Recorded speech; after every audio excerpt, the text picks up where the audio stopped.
You ever wonder how a massive, incredibly diverse country like India actually holds itself together? Well, the answer lies in this powerful idea called federalism. In this explainer, we're going to break down how this system shares power, not just between the national government and the states, but all the way down to your local community, and, what that actually means for you. Okay, so here's our game plan for today. We'll start with the basics. What even is federalism? Then, we'll check out the two main ways nations become federations. After that, we'll zoom right in on India's own constitutional setup, see how this whole thing works in practice with all our diversity, and finally, we'll see how this system brings power right into your neighborhood. All right, let's get right into it. The big question, what exactly is federalism? You can think of it as the basic blueprint for how power gets shared in a country.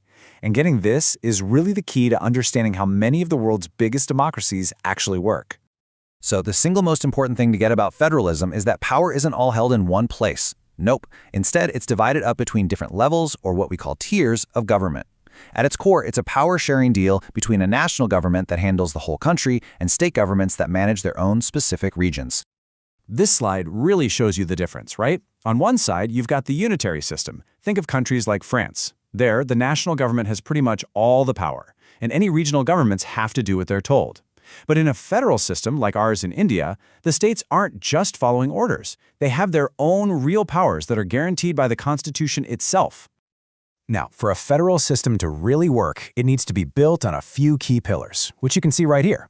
It all starts with the basics. You need at least 2 levels of government, and each level has its own specific area of control, its jurisdiction, all written down in the Constitution.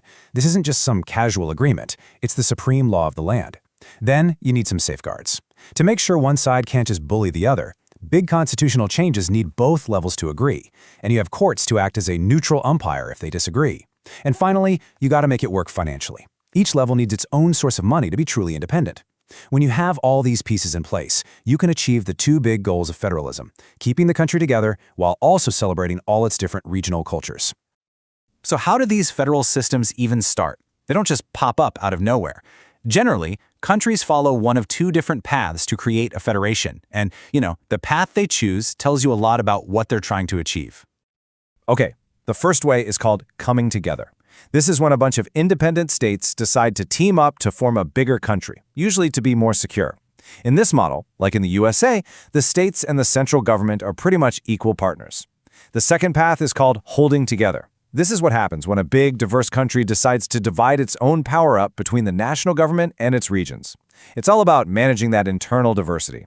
In this model, which is what we see in India, the central government usually ends up being a bit more powerful. And that brings us right to India, which is a perfect example of a holding together federation.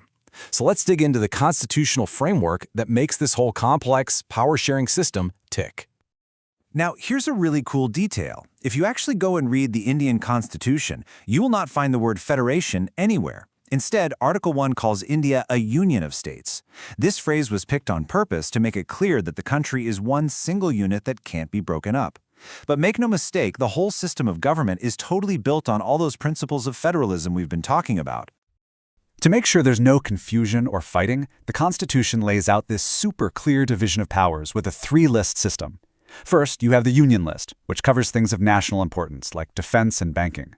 Only the central government can make laws on these. Second, there's the State List. This has subjects that are best handled locally, like the police or agriculture. And finally, you have the Concurrent List, for stuff like education, where both can make laws. But here's the key part. If there's a clash on a concurrent subject, the central government's law wins out. This whole system is really the foundation of how our governments cooperate. Okay, but what about all the new stuff that the people writing the Constitution couldn't have even imagined back in the 1940s? I'm talking about things like computer software, cybersecurity, stuff like that. Well, these are called residuary subjects, and the Constitution is very clear. The Union government has the power to make laws on any topic that's not already on one of the other 3 lists. All right, so we've got the constitutional rule book. But having rules on paper is one thing. Making them actually work in a country with this much mind-boggling diversity, that's a whole other challenge. So how has Indian federalism actually succeeded in real life? The success of federalism in India isn't just because of what's written in the Constitution. It's really because of the spirit of our democracy, this deep commitment to respecting diversity and wanting to live together. Let's look at 3 key areas where this democratic spirit has made all the difference. First up, creating states based on language. Right after independence, there was a huge demand to redraw state borders based on who spoke what language. And honestly, some leaders were scared this would tear the country apart. But what happened was the exact opposite. Creating states based on a shared language or culture has actually made people feel more secure in who they are, which has made the country stronger and way easier to govern. Second is India's amazing language policy. Our constitution was very careful not to make any single language the national language. Hindi is an official language, sure, but there are 21 other languages recognized as scheduled languages. This flexible, respectful approach helped us avoid the kind of terrible conflicts they saw in places like Sri Lanka, where trying to force one language on everyone led to a civil war. And third, let's talk about the relationship between the center and the states. For a long time, one political party often ran things at both levels, which, well, it meant power was more centralized. But after 1990, things started to change with the rise of strong regional parties. This led to an era of coalition governments in Delhi. Suddenly, to stay in power, national parties had to make alliances with regional ones, and that created a whole new culture of power sharing and respect for the states. So now we get to the final layer of federalism, a step that really deepens our democracy by taking it right down to the grassroots level. And this is the super important process of decentralization. So what is decentralization? It's pretty much what it sounds like. It's when power is moved from the central and state governments and handed over to local government bodies. The basic idea behind it is simple, but it's really powerful. A lot of problems and issues are just best solved at the local level, by the people who actually live there and know what's going on. Now, villages and towns have had local councils for a long time, but they were often pretty weak, with no real power or money. But then, in 1992, a truly revolutionary step was taken. The Constitution itself was changed to create a third tier of government that was, for the very first time, constitutionally powerful and effective. This single amendment brought in 5 huge changes. First, it made local democracy a constitutional requirement, meaning regular elections had to happen, overseen by an independent state election commission. Second, it made these local bodies way more inclusive by reserving seats for scheduled castes and tribes, and, in a massive step for gender equality, reserving at least 1/3 of all jobs for women. And finally, it gave these local governments real teeth by forcing state governments to share both their power and their money with them. In rural areas, this created the structure we now call Panchayati Raj. At the very bottom, you have the Gram Sabha. That's basically everyone in the village who can vote. They elect the Gram Panchayat, which is the village council.